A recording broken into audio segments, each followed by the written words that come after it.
ونستعينه ونستغفره ونعوذ بالله من شرور أنفسنا ومن سيئات أعمالنا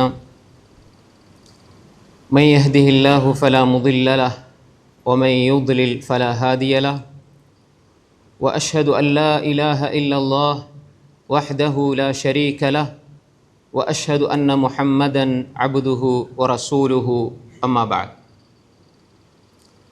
அன்புக்குரிய இஸ்லாமிய சகோதரர்களே,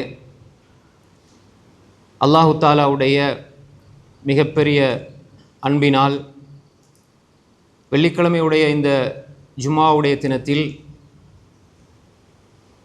ஜுமாவுடைய கடமையை நிறைவேற்றுவதற்காக அல்லாஹு தாலா எல்லோரையும் இந்த பள்ளிவாசலில் நேர காலத்தோடு வந்து அமரச் செய்திருக்கிறான். அன்புக்குரிய சகோதரர்களே, ஜுமாவுடைய தினத்தில் சொல்லப்படுகிற செய்திகளை நாம் கேட்டு அதை நம்முடைய வாழ்க்கையிலே மௌத்து வரை அமல் செய்ய வேண்டும் என்ற எண்ணத்தை முதலாவதாக நானும் நீங்களும் எடுத்துக்கொள்ள வேண்டும். அந்த வகையில் இன்றைய ஜுமாவுடைய தலைப்பு ஒரு முஃமினுடைய வாழ்க்கையை ஆச்சரியப்படுத்தக்கூடிய சில இரகசியங்கள். முஃமினுடைய வாழ்க்கை அது ஆச்சரியமானது என்பதாக ரசூல் ஸல்லல்லாஹு அலைஹி வஸல்லம் சொன்னார்கள். ஏன் அப்படி சொன்னார்கள்? வேறு மனிதனுடைய வாழ்க்கைக்கும் ஒரு முஃமின் இறைவிசுவாசியினுடைய வாழ்க்கைக்கும் இடையில் நிறைய வித்தியாசம் இருக்கிறது. இப்போ உதாரணமாக நீங்கள் தமிழ் படிப்பதாக இருந்தால் தமிழ் அகராதியை எடுத்து நீங்கள் ஒரு சொல்லை நீங்கள் அங்கே பார்த்தால் அதுக்குரிய கருத்து எழுதப்பட்டிருக்கும். அல்லது ஆங்கில அகராதியை எடுத்து ஒரு சொல்லை நீங்கள் பார்த்தால் அதற்குரிய விளக்கத்தை நீங்கள் அங்கு பெற்றுக்கொள்வீர்கள். இதேபோன்று உலகத்தினுடைய வாழ்க்கையில் உலக மக்கள் அவர்களுடைய அகராதியில் இருக்கிற சொற்கள் வேறு, மோமீன்களுடைய அகராதியில் இருக்கிற சொற்கள் வேறு. இப்போ 10 ரூபாய் காசு இருக்கிறது என்றால் நீங்கள் அதில் 5 ரூபாய் செலவழித்தா மிச்சம் 5 ரூபாய் தான் இருக்கும் என்பது உலகத்தினுடைய அகராதியில் இருக்கிற வளமை. ஆனால் முஃமினுடைய அகராதியில் நீங்கள் 5 கொடுத்தால் 50 கிடைக்கும். அப்போ 10ல் 5 கொடுத்தால் அந்த 5க்கு பகரமாக 10 அதற்கும் மேலாக அல்லாஹ் திருப்பி தருவான் என்பது முஃமினுடைய அகராதியில் பதியப்பட்டிருக்கும். அது மாற்றப்படாது. அதை நம்புகிறவன், நம்பி செயல்படுத்துகிறவன் தான் முஃமின். உலகத்தில் எனக்கு அல்லாஹ் அவனை நினைக்கிற உள்ளத்தையும் அவனை துதிக்கிற நாவையும் தந்திருக்கிறான். ஆனால் எனக்கு கையில் கோடியை தரவில்லை என்றால் அந்த முஃமினிடம் எது சிறந்தது என்று கேட்டால் அல்லாஹுவை நினைக்கிற உள்ளமும் அல்லாஹ்வை துதிக்கிற நாவும் இந்த கோடிகளை விட சிறந்தது என்று சொல்வான். இது முஃமினுடைய அகராதியில் இருக்கும். இது உலகத்துக்கு விளங்காது.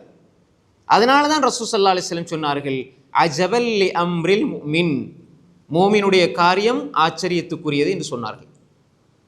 மோமினுடைய காரியம் ஆச்சரியத்துக்குரியது. அப்போ ரசூல் ஸல்லல்லாஹு அலைஹி வஸல்லம் அவர்கள் மோமினுடைய காரியங்களை ஆச்சரியமானது என்று சொன்னதற்கு பல அர்த்தங்கள் இருக்கின்றன. ஏனென்றால் அவன் பார்க்கிற பார்வை அல்லாஹ்வுடைய தூதர் சொல்லித்தந்த பார்வையில் தான் அவன் இந்த உலகத்தை பார்ப்பான். எனவே அவனுடைய பார்வை வித்தியாசமானதாக இருக்கிறது. எனவே அந்த இரகசியத்தை மோமின் மட்டும்தான் அறிந்து வைப்பான். அதுதான் மோமினுடைய வாழ்க்கையை ஆச்சரியப்படுத்தும் இரகசியங்கள். அன்புக்குரிய சகோதரர்களே, இப்படி பல இரகசியங்கள் அவனுடைய வாழ்க்கையில் இருக்கிறது. அல்லாஹு தஆலா அந்த இரகசியங்களை முஃமின் புரிந்து கொள்கிற பொழுது அல்லாஹு தஆலா மென்மேலும் அவனுக்கு அருள்களையும் பரக்கத்துகளையும் கொடுத்து கொண்டே இருப்பான், செய்து கொண்டே இருப்பான். அது அவனுடைய வாழ்க்கையை அவன் இரகசியத்தை சரியா புரிஞ்சதனால அல்லாஹ் கொடுக்க கொடுக்க அவனுடைய வாழ்க்கையில் அவன் நினையாத புறத்தில் எல்லாம் கிடைக்கிற பொழுது அது ஆச்சரியத்துக்கும் மேல் ஆச்சரியமாகவே இருக்கும். திடீர்னு அவருக்கு 2 லட்சம் ரூபா அவருக்கு தேவைப்படும். 2 லட்சம் ரூபா காசு அவருக்கு தேவைப்படும். ஆனால் அவரோட பொக்கெட்டில் 10,000 ரூபா காசு இருக்கும். 2 லட்சம் ரூபா அவருக்கு தேவை. ஆனால் அவரோட பொக்கெட்டில் 10,000 ரூபா இருக்குது. அது பெருமதியான காசு. ஆனால் அது அவருக்கு போதாது. அதே நேரத்தில் ஒரு மிஸ்கின் ஏழை வருகிறார். வந்து அவரிடம் ஒரு 20 ரூபா கேட்குறார். அவருக்கு அது பெரிய காசு. அந்த 20 ரூபா கிடைக்கிறது அந்த நேரத்தில் அந்த மிஸ்கினுக்கு பெரிய காசு. ஆனால் இவருக்கு 2 லட்சம் தேவை, இருக்கிறது 10,000. இந்த இடத்தில் அந்த மிஸ்கீனுடைய தேவையை இவன் 20 ரூபா கொடுத்து, எனக்கு பரவாயில்லை 2 லட்சத்தை அல்லாஹ் எப்பயா தரட்டும், இப்போ என்கிட்ட இருக்கிறத நான் இவனுக்கு கொடுப்பேன் என்று கொடுக்கிற பொழுது அதை அல்லாஹ் பல லட்சமாக திருப்பி கொடுக்கிற பொழுது அவன் ஆச்சரியப்படுவான். அது அல்லாஹு தாலா கொடுக்கிற பொழுது அவன் ஆச்சரியப்படுவான். ரசூல் ஸல்லல்லாஹு அலைஹி வஸல்லம் சொன்னாங்க, வல்லாஹு ஃபீ அவ்னில் அப்து மா தாம அல் அப்து ஃபீ அவ்னி அஹி. ஒரு அடியான் இன்னொரு அடியானுக்கு உதவி செய்கிற காலமெல்லாம் அல்லாஹ் இந்த அடியானுக்கு உதவி செய்வான் என்பது மோமினுடைய அகராதியில் இருக்கும். அது மிகப்பெரிய இரகசியம், அவன் தெரிந்து வைப்பான். இப்போ 10,000 ரூபாய் இருக்குது, அதை கொடுத்துட்டால் அல்லது அதில் இருந்து சிலதை செலவழிச்சிட்டால் திரும்ப நான் 2 லட்சத்துக்கு எங்கே போறேன்னு யோசிக்க மாட்டான். இதை கொடுப்பதினால் அல்லாஹ்விடம் நான் பெற்றுக்கொள்வேன் என்பது மோமினுக்கு தெளிவாக தெரிந்திருக்கும். எனவே அன்புக்குரிய சகோதரர்களே, எங்களுடைய வாழ்க்கையில் உலகம் பார்க்கிற பார்வை, உலகம் போற போக்கு, இதை வைத்து நாம் இந்த உலகத்தை தீர்மானித்தால் நாம் இந்த உலகத்தில் நிம்மதியாக அல்லாஹுடைய அன்பை பெற்றவர்களாக வாழ முடியாது. முஸ்அப் பின் உமைர் ரலியல்லாஹு அன்ஹு அவர்கள் ஷஹீதாக மரணித்து ஜனாசாவாக இருக்கிறார்கள். கபன் செய்வதற்கு கூட ஆடை இல்லை. இதெல்லாம் நம்ம அடிக்கடி கேள்விப்படுற செய்திகள் தான். ஆனால் அதே முஸ்அப் பின் உமைர் ரலியல்லாஹு அன்ஹு அவர்கள் உலகத்தில் வாழும் பொழுது நல்ல செல்வ செழிப்போடு வாழ்ந்தார்கள், நல்ல பணபலத்தோட நல்ல வசதி வாய்ப்போடு வாழ்ந்தாங்க. இஸ்லாத்தை ஏற்றுக்கொண்டார், ஜனாசாவை கபன் செய்கிறது கூட ஆடை இல்லை. இப்போ இது முஸ்அப் பின் உமைர் ரலியல்லாஹு அன்ஹுடைய தியாகம். இப்போ ரசூல் ஸல்லல்லாஹு அலைஹி வஸல்லம் உயிரோடு தான் இருந்தாங்க. ரசூல் ஸல்லல்லாஹு அலைஹி வஸல்லம் அவங்க, யா அல்லாஹ் அவர் மரணிச்சு போயிட்டார், உனக்காகவே உயிரை கொடுத்துட்டாரு, யா அல்லாஹ் அவர் கஃன் செய்யறதுக்கு ஒரு ஆடை எனக்கு தான் ரசூலை கேட்டிக்க கூடாதா? ரசூலை கேட்ட அல்லாஹ் கொடுக்க மாட்டானா? ஏன் ரசூலை கேட்க இல்லை? ரசூலை கேட்டா அல்லாஹ், நாங்கள் எங்களுக்கு சின்ன ஒரு தேவை வந்தா கூட அல்லாஹ் தரணும், யா அல்லாஹ் நீ தந்துருன்னு பிடிவாதமாக இருக்கிற எங்களுக்கு எங்கட ஈமானுக்கு அப்படி நாங்கள் துவா கேட்குறோம், அப்படி பற்றோடு அல்லாவோட இருக்கிறோம்டா. ரசூல் ஸல்லல்லாஹு அலைஹி வஸல்லம் அவங்க எப்படி இருந்திருப்பாங்க? அன்புக்குரிய சகோதரர்களே, ரசூல் ஸல்லல்லாஹு அலைஹி வஸல்லம் அவர்களை கஃன் செய்கிறாங்க. கஃன் பூரணமாக இல்லை, இலை கொலைகளை வச்சு அடக்கம் செய்கிறாங்க. ஏனென்றால் இந்த உலகத்தினுடைய பார்வை வேறு, ரசூல் ஸல்லல்லாஹு அலைஹி வஸல்லம் பார்வை வேறு. எனவேதான் ஒரு முஃமினுடைய வாழ்க்கையை மாற்றுகிற அடிப்படையான சில இரகசியங்கள் இருக்கிறது. முதலாவது, அவனுடைய வாழ்க்கையிலே பேணப்பட வேண்டிய ரகசியம், இது பேணப்பட்டால் அவனுடைய வாழ்க்கை ஆச்சரியமானதாக இருக்கும். முதலாவது அஷ்ஷுக்குர், எல்லா நிலைகளிலும் நன்றி உணர்வு. நன்றி செலுத்துகிற நன்றி உணர்வு ஒரு மனிதனிடம் இருக்குமாக இருந்தால் அவனுடைய வாழ்க்கையில் அன்றாடம் ஆச்சரியங்களை அவன் பார்த்து கொண்டே இருப்பான். ஒரு முஃமின் அவனுடைய வாழ்க்கையில் ஆச்சரியங்களை பார்த்து கொண்டே இருப்பான். முதலாவது இந்த ஷுக்குர், நன்றி செலுத்துகிற உணர்வு. ஒரு முஃமினுக்கு அல்லாஹு தாலா ஒரு அருளை செய்கிறான், ஒரு அருளை கொடுக்கிறான், ஒரு நிஅமத்தை அல்லாஹு தாலா வழங்குகிறான் என்றால் அந்த முஃமின் அந்த அருளை சரியாக புரிந்து கொண்டு அல்லாஹ்வுக்கு நான் நன்றி செலுத்த வேண்டும் என்று அல்லாஹ் கொடுத்ததை அல்லாஹ்வுக்காக செலவழிப்பான். அதுதான் நன்றி. அல்லாஹ் காதை தந்திருக்கிறான், அல்லாஹ் விரும்புகிற மாதிரி காதால கேட்கணும். அல்லாஹ் கண்ணை தந்திருக்கிறான், அல்லாஹ் விரும்புகிறத கண்ணால் பார்க்க வேண்டும். அல்லாஹ் வாயை தந்திருக்கிறான், அல்லாஹ் விரும்பியவாறு வாயால் பேச வேண்டும்.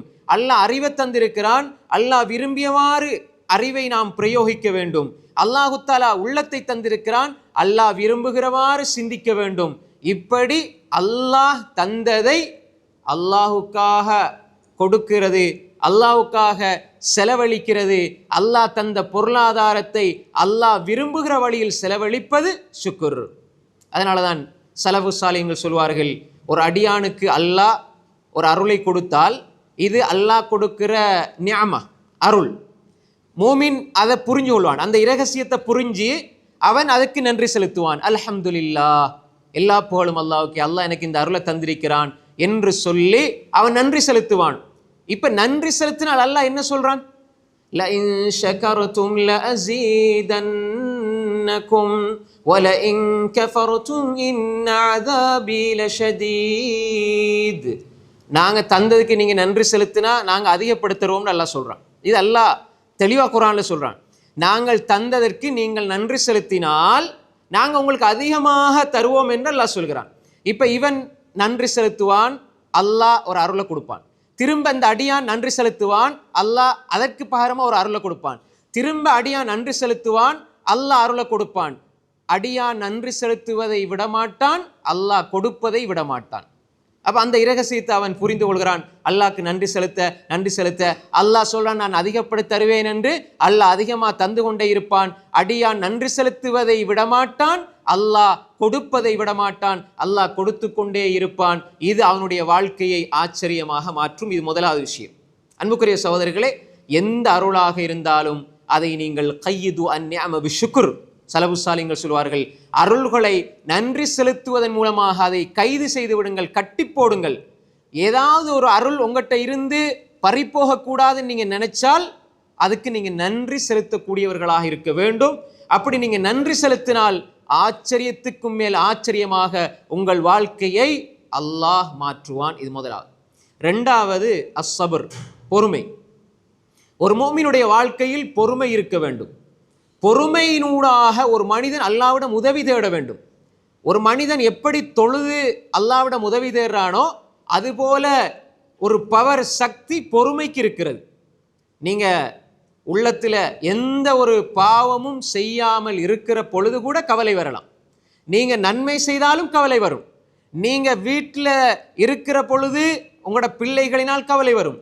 தொழில சம்பாதித்து கொண்டே இருப்பீங்க, ஆனா கவலை வரும். எல்லா நிலைகளிலும் கவலை வரும். எல்லா நிலைகளிலும் துக்கம் வரும். எல்லா நிலைகளிலும் பிரச்சனை வரும். எல்லா நிலைகளும் நீங்கள் நோவிக்கப்படுவீர்கள்.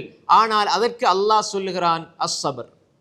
நீங்க பொறுமையாக இருந்து, ஒரு ஆள் உங்களுக்கு ஏசுறார், திட்டுறார், நீங்க பொறுமையாக இருந்து இந்த நேரத்தில் நீங்கள் துஆ கேட்டால் அது கபூலாக்கப்படும், அது ஏற்றுக்கொள்ளப்படும். அது மூமினுக்கு தெரியும். ஏன் அல்லாஹ் என்ன சொல்றான்? யா அய்யுஹல்லதீன ஆமனு ஸ்தஈனு பிஸ்ஸப்ரி வஸ்ஸலாஹ். பொறுமையை கொண்டு அல்லாஹ் இடத்துல உதவி தேடுங்கள்டா. அல்லாஹ் பொறுமையா இருக்கிற நிலையில ஒரு மனிதன் உதவி தேடுவதை அல்லாஹ் சொல்கிறான் என்றால் அல்லாஹ் நிச்சயமாக அதற்கு பதில் கொடுப்பான். உங்களோட வாழ்க்கையில ஏற்படுற கஷ்டங்கள், துன்பங்கள், துயரங்கள், எல்லா நிலைகளிலும் ஒரு முஃமின் பொறுமையை கடைபிடிக்கிற பொழுது அதற்கு அல்லாஹு தஆலா மிகப்பெரிய கூலியை தருகிறான்.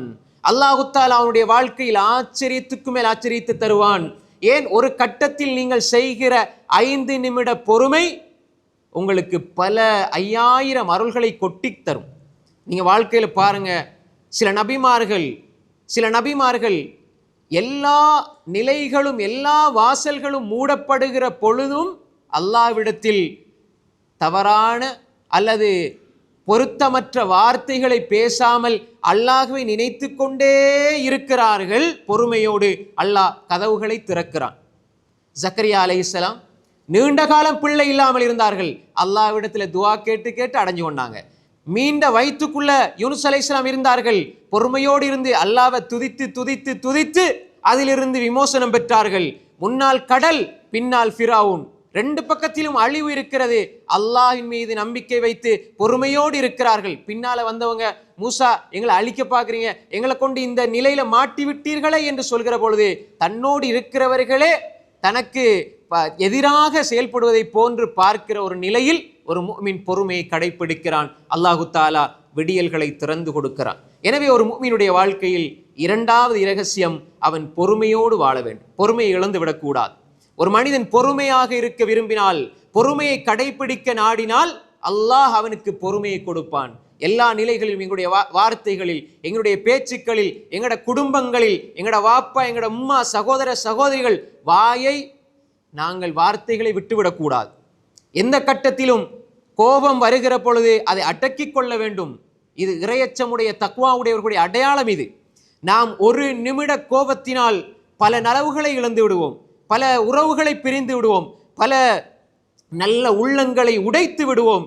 எனவே எல்லா நிலைகளிலும் ஒரு முஃமின் பொறுமையாக இருக்கிற பொழுது அல்லாஹு தஆலா அவனுடைய வாழ்க்கையிலே பெரிய ஆச்சரியங்களை ஏற்படுத்துவான். இது இரண்டாவது அம்சம். இந்த இரண்டையும் தான் ரசூல் ஸல்லல்லாஹு அலைஹி வஸல்லம் ஒரு ஹதீஸிலே சொன்னார்கள், அஜபல் லி அம்ரில் முஃமின், மூமினுடைய காரியம் ஆச்சரியத்துக்குரியது. இன் அம்ரஹு குல்லஹு லஹு கைர், அவனுடைய காரியங்கள் எல்லாம் நலவாயிருக்கும் என்று சொன்னாங்க. மூமினுடைய காரியம் எல்லாம் சந்தோஷமாயிருக்கும்னு சொல்ல இல்லை. ஏன்? சந்தோஷமாயிருக்கிறது ஹைர்னு நினைச்சிடக்கூடாது, மகிழ்ச்சியாக இருக்கிறது ஹைர் நினைச்சிடக்கூடாது. பாவத்திலே மகிழ்ச்சி வரும், ஆனால் அது ஹைர் இல்லை. மோமினுடைய காரியம் எல்லாம் ஹைரா இருக்கும். கவலை வருகிறது, அல்லாஹ்விடம் கையேந்தி கண்ணீர் வடிக்கிறான் என்றால் இந்த கண்ணீர் துளியில் ஹைர் இருக்கிறது. ஆனால் அதே நேரம் களியாட்டத்தில் இன்பங்களில் ஈடுபட்டு சந்தோஷமாக இருக்கிறான் என்றால் அதில் ஷர் இருக்கிறது. ரசூலுல்லாஹ் சொன்னாங்க என்ன, மோமினுடைய காரியம் ஆச்சரியத்துக்குரியது. இன் அம்ரஹு குல்லஹு ஹைர், அவனுடைய காரியங்கள் அனைத்தும் மிக நலவானது என்று சொன்னார்கள். எப்படி? வலைச தாக்க வலைச தாலிக லிஅஹதின் இல்லா லில் முஃமின், அது மூமினை தவிர வேற யாருக்கும் அது அப்படி அமையாதுன்னு சொன்னாங்க. அப்போ மூமினை மட்டும்தான் வாழ்க்கை ஆச்சரியமாயிருக்கும்.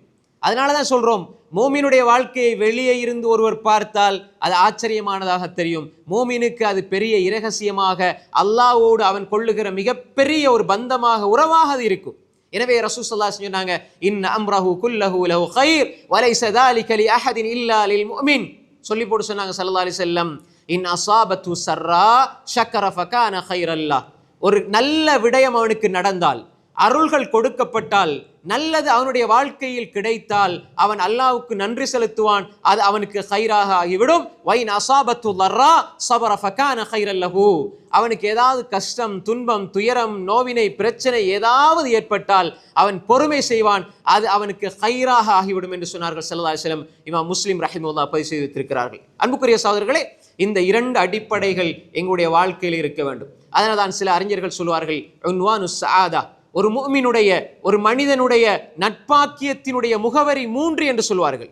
ஏதாவது வழங்கப்பட்டால் நன்றி செலுத்துவார், ஏதாவது கஷ்டத்துக்கு உள்ளானால் பொறுமை செய்வார், ஏதாவது பாவம் செய்தால் இஸ்திக்ஃபார் செய்வார். 3வது, எந்த பாவம் செய்தாலும் எனது பாவங்களை மன்னிக்கிற என்னுடைய ரப் இருக்கிறான் என்று அல்லாஹ்விடம் இஸ்திக்ஃபார் செய்யக்கூடியவனாக இருப்பான். ஒரு பாவம் என்பது, நல்லா விளங்கிக் கொள்ளுங்க, ஒரு பாவம் என்பது ஒரு முஃமினுக்கு அந்த நொடியில் சந்தோஷத்தை கொடுக்கும். அந்த சந்தோஷம் முடிந்து விட்டால் நிரந்தரமான துக்கத்தை அது கொடுக்கும். பாவத்துக்கு நீங்க இஸ்திக்ஃபார் செய்திடலாம், ஆனா பாவம் செய்ய நேரத்தை நீங்க திருப்பி கொண்டு வரையலாமா? கொண்டு வரையலாது. அதனால தான் நல்லா விளங்கிக் கொள்ளுங்க, அந்த கவலை உள்ளத்தில் இருக்கும். உதாரணமா ஒரு மூமின் 2 மணித்தியால ஒரு படம் பார்க்கிறான். ஒரு மூமினும் பாவம் செய்வான், ஒரு முஸ்லீம் பாவம் செய்வான். 2 மணித்தியாலும் படம் பார்க்கிறான். இது ஹராம், கூடாது. சினிமாவோ ஆடலோ பாடலோ இது ஹராம். இந்த 2 மணித்தியாலமும் அவன் செய்த பாவத்துக்கு அல்லாஹ் இடத்துல இஸ்திக்ஃபார் செஞ்சு அல்லாஹ் பாவத்தை மன்னிச்சிருவான். ஆனால் அந்த 2 மணித்தியாலம் செலவு போச்சுதே, கழிஞ்சு போச்சுதே வாழ்க்கையில, அதை திருப்பி அவனால கொண்டு வரையலுமா? கொண்டு வரையலாது. அதனால தான் பாவத்துக்கு ஒரு தனியான ஒரு தன்மை இருக்கிறது, அந்த மனிதனுடைய நிம்மதியை பறித்து விடும். ஆனா அந்த நிம்மதி அது பறிக்கும் என்று சொன்னா ஒரு முஃமின் அதை எப்படி புரிந்து கொள்வான்? இஸ்திக்ஃபார் செஞ்சு செஞ்சு செஞ்சு செஞ்சு செஞ்சு அவனோட வாழ்க்கையில் அது நினைக்கிற நேரமெல்லாம் இஸ்திக்ஃபார் செஞ்சு அந்த பாவத்துக்கு செலவழித்த நேரத்தில் கூட அமல் செய்ததை விட அதிகமான நன்மையை அவன் பெற்றுக்கொள்கிற நிலையை உருவாக்கணும். அந்த 2 மணித்தியாலத்தை நினைச்சு நினைச்சு நினைச்சு, பாவம் செய்ய எடுத்த 3 மணித்தியாலத்தை நினைச்சு நினைச்சு நினைச்சு இஸ்திக்ஃபார் செஞ்சு செஞ்சு செஞ்சு அந்த 2 மணித்தியாலத்துக்கும் பகரமாக அல்லாஹ் நன்மையை கொடுக்கிற அளவு ஒரு முஃமினுடைய இஸ்திக்ஃபாரும் தௌபாவும் இருக்கும். உண்மையான ஈமானோடு நம்பிக்கையோடு தௌபா செய்தால் அல்லாஹ்வுடைய பாவங்களை நன்மையா மாற்றுவான். அது அல்லாஹ்வுடைய வாதா. ஆனால் ஒரு முஃமின் அதை புரிந்து கொண்டான் என்றால் சரி. அப்ப இஸ்திக்ஃபார் செய்யணும், அதிகமாக இஸ்திக்ஃபார். ஒரு முஃமினுக்கு இந்த உலகத்தில் அகராதியில மழை வேணும்னா என்ன செய்வாங்க? மழை வேணும்னா என்ன செய்வாங்க? அவங்களுக்கு என்று ஒரு அகராதி இருக்கிறது. மழை, காற்று, வெள்ளம், புயல், இப்படி இதற்கென்று சில வரையறைகள், சில செய்திகள் இருக்கிறது. ஆனா ஒரு முஃமின் என்ன செய்வான்? மழை இல்லையா என்ன செய்வான்? அல்லாஹ்வை தொழுது மழையை கேட்பான். மழை இல்லையா இஸ்திக்ஃபார் செய்வான். என்ன தொழுதா எப்படி மழை வரும்? அது முஃமினுக்கு தெரியும். இஸ்திக்ஃபார் செஞ்சா எப்படி மழை வரும்? நீங்க இஸ்திக்ஃபார் செஞ்சா மழை வரும். அல்லாஹ் சொல்றான், இது முஃமினுக்கு தெரியும். ஒரு பிள்ளை பாக்கியம் இல்லையா? எல்லா டாக்டர்டையும் போய் பார்த்தாச்சு, இது புற பிள்ளை பாக்கியம் இல்லை, இது உலகம் சொல்லும். இதை தாண்டி ஒரு முஃமின் இஸ்திக்ஃபார் செய்வான். காசு பணம் இல்லையா? இஸ்திக்ஃபார் செய்வான். அல்லாஹ் என்ன சொல்றான்? فَقُلْتُ اسْتَغْفِرُوا رَبَّكُمْ إِنَّهُ كَانَ غَفَّارًا يُرْسِلِ السَّمَاءَ عَلَيْكُمْ مِدْرَارًا وَيُمْدِدُكُمْ بِأَمْوَالٍ وَبَنِينَ. அல்லாஹ் என்ன சொல்றான்? நீங்க இஸ்திக்ஃபார் செய்யுங்க. நூஹ் அலைஹிஸ்ஸலாம் தனது கூட்டத்துக்கு சொன்னது அல்லாஹ் சொல்றான், நீங்க இஸ்திக்ஃபார் செய்யுங்க, அல்லாஹ்வோட பாவங்களை மன்னிப்பான். பாவம் என்பது மனிதனுடைய நிம்மதியை பறிக்கும். அந்த நிம்மதியை பறிக்கிறதுல அந்த பாவம் முதலிடம் பெறுகிறது. அப்ப இஸ்திக்பார் செஞ்சா அல்லாஹ் பாவத்தை மன்னிச்சால் அந்த இடத்துல நிம்மதி திரும்ப வரும். நீங்க இஸ்திக்பார் செய்யுங்க, அல்லாஹ் உங்களை மன்னிப்பான். நீங்க இஸ்திக்பார் செய்யுங்க, யுர்சிலிஸ் ஸமா அலைக்கும் மிதராரா, அல்லாஹ் தஆலா வானத்திலே இருந்து மழையை பொழிவிப்பான். சுப்ஹானல்லாஹ், அல்ஹம்துலில்லாஹ், அல்லாஹு அக்பர் நீங்க தஸ்பீஹ் செய்யற மாதிரி அஸ்தக்ஃபிருல்லாஹ் அஸ்தக்ஃபிருல்லாஹ் அஸ்தக்ஃபிருல்லாஹ் லா இலாஹ இல்லா அன்த சுப்ஹானக இன்னி குன்து மினல் ஸாலிமீன் இப்படி நீங்க இஸ்திக்பார் செஞ்சு பாருங்க, வானத்திலே இருந்து மழை வரும்னு அல்லாஹ் சொல்றான். வயும்திதுக்கும் பி அம்வாலின் வ பனீன், உங்களுக்கு அல்லாஹ் தஆலா பொருளாதாரத்தை தருவான், உங்களுக்கு பிள்ளை பாக்கியத்தை அல்லாஹ் தருவான். வயஜஅல் லக்கும் ஜன்னாத், தோட்டம் துறவுகள் அல்லாஹ் உருவாக்குவான். வயஜஅல் லக்கும் அன்ஹாரா, வறண்டு போன காஞ்சி போன நிலங்களில் அல்லாஹு தஆலா ஆறுகளை பெருக்கெடுத்து ஓடச் செய்வான். நீங்க இஸ்திக்பார் செஞ்சா அவங்களோட மரம், தோட்டத்தில் காஞ்சி போன மரம் மீண்டும் அது புத்துணர்ச்சியோடு மீண்டும் அந்த மரம் செழித்து வளரும் என்று அல்லாஹ் சொல்றான். நீங்க இஸ்திக்பார் செய்யுங்க, மரம் வளரும் அல்லாஹ் சொல்றான். இது எங்களால் நம்ப முடியுதா? மூமின் எப்படி நம்புவான்? இது அல்லாஹ்வுடைய வார்த்தை.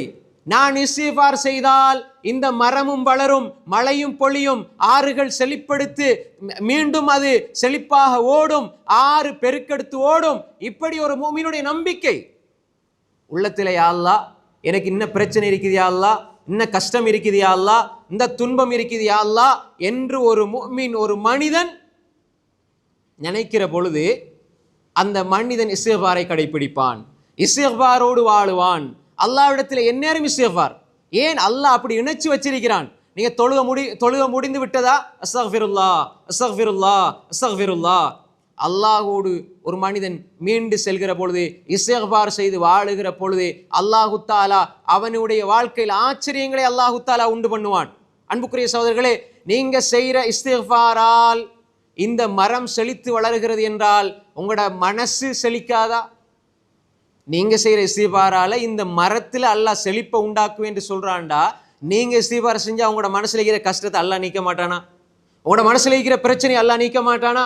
அன்புக்குரிய சகோதரர்களே, எனவே இஸ்திக்பார் என்பது எல்லா நிலைகளிலும் ஒரு முஃமினுடைய வாழ்க்கையை ஆச்சரியப்படுத்துகிற மிக முக்கியமான இரகசியம். அதே போன்று அன்புக்குரிய சகோதரர்களே, ஒரு முஃமினுடைய வாழ்க்கையில் இருக்கிற மிக முக்கியமான ஒரு இரகசியம் தான் அத்தக்வா, இறை உணர்வு. தக்குவா என்று சொல்கிற பொழுது இறை அச்சம் என்று மொழிபெயர்க்கப்பட்டாலும் அதனுடைய சரியான மொழிபெயர்ப்பு இறை உணர்வு. இறை அச்சம் என்பதும் அதிலே இருக்கிறது. அல்லாஹுடைய அருளை ஆதரவு வைத்து அல்லாஹுடைய தண்டனையை பயந்து வாழுகிற அந்த இறை உணர்வு ஒரு மனிதனிடத்திலே இருக்கும். அத்தக்வா எப்படி? وَمَن يَتَّقِ اللَّهَ يَجْعَل لَّهُ مَخْرَجًا وَيَرْزُقْهُ مِنْ حَيْثُ لَا يَحْتَسِبْ. அல்லாஹுடைய உணர்வோடு ஒரு மனிதன் வாழுகிறான்.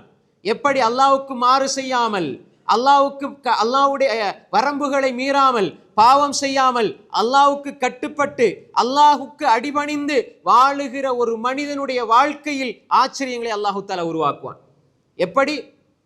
ஒரு யூசுப் அலைஹிஸ்ஸலாம், ஒரு கதவுகள் மூடப்பட்டு எல்லா பாவங்களினுடைய வாசல்களும் திறக்கப்பட்டிருக்கிறது.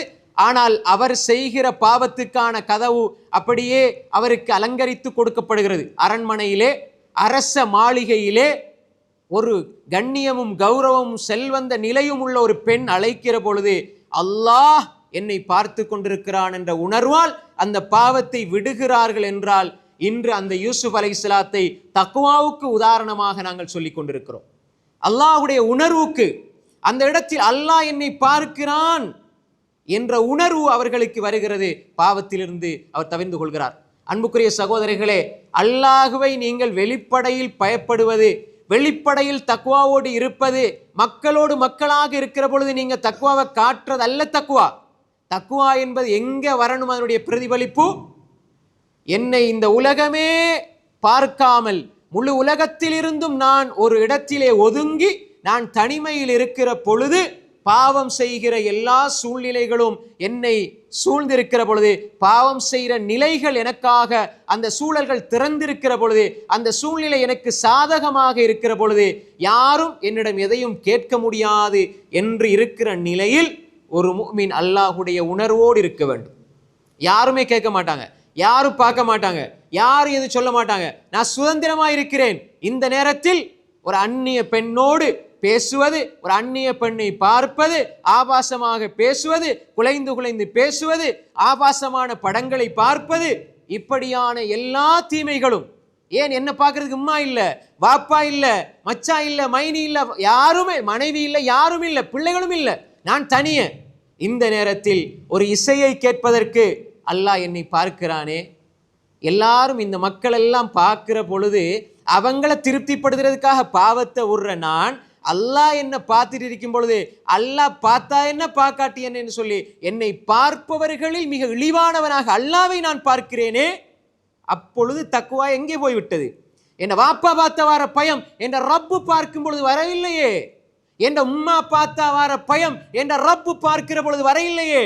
அப்போ உலகத்துக்கு நடிச்சு என்ன செய்ய, ஊருக்கு நடிச்சு என்ன செய்ய? தக்குவா நீ தனிமையில் இருக்கிற பொழுது வர வேண்டும். எப்படி நீங்க வாழ்ந்து பாருங்க.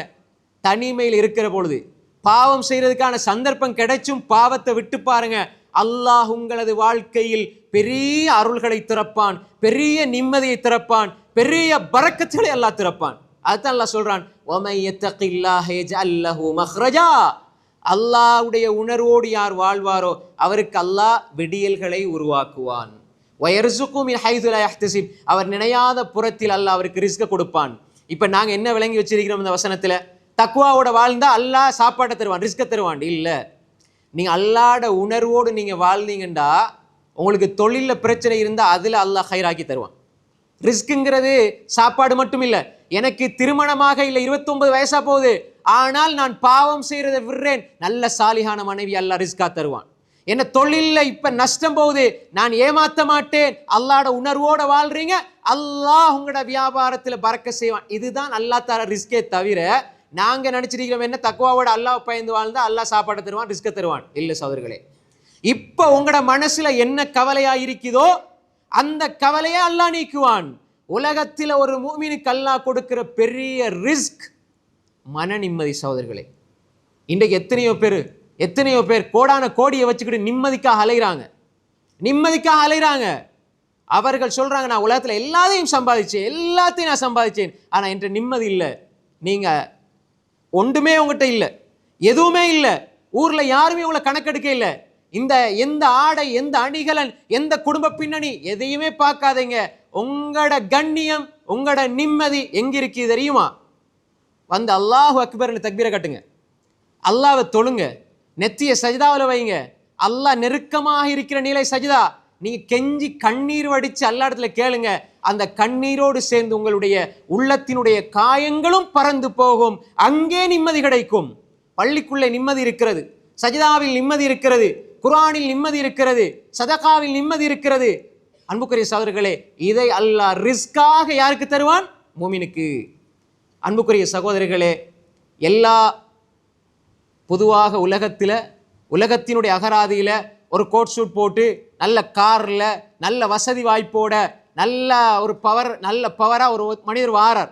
4 பேர் பக்கத்துல பெரிய ஒரு அந்தஸ்துல கௌரவத்துல ஒரு மனிதர் வாரார். இதான உலகத்திர வளமையில அந்தஸ்துக்குரியவர். அல்லாஹ்ட பார்வையில யார் அந்தஸ்துக்குரியவர்? மூமினுடைய பார்வையில யார் அந்தஸ்துக்குரியவர்? அவருடைய உடை அது கிழிந்து போயிருக்கிறது, அவருடைய குடும்பம் அதிலே வசதி இல்லை, வாய்ப்பு இல்லை, அவருடைய வீடு ஓலை வீடு. இப்படி இருந்தாலும் அல்லாஹ்விடத்திலே கண்ணியமானவர், இன் அக்ரமக்கும் இந்தல்லாஹி அத்காக்கும், உங்களில் அல்லாஹ்வுடைய அந்த உணர்வோடு தக்வாவோடு இருக்கிறவர் தான் அல்லாஹ்விடத்திலே கண்ணியமானவர். ருப்ப அஷ்அஸ வ அக்பர் மதுஃபூஅன் பில் அப்வாப் லவ் அக்ஸம அலல்லாஹில் அபர்ர.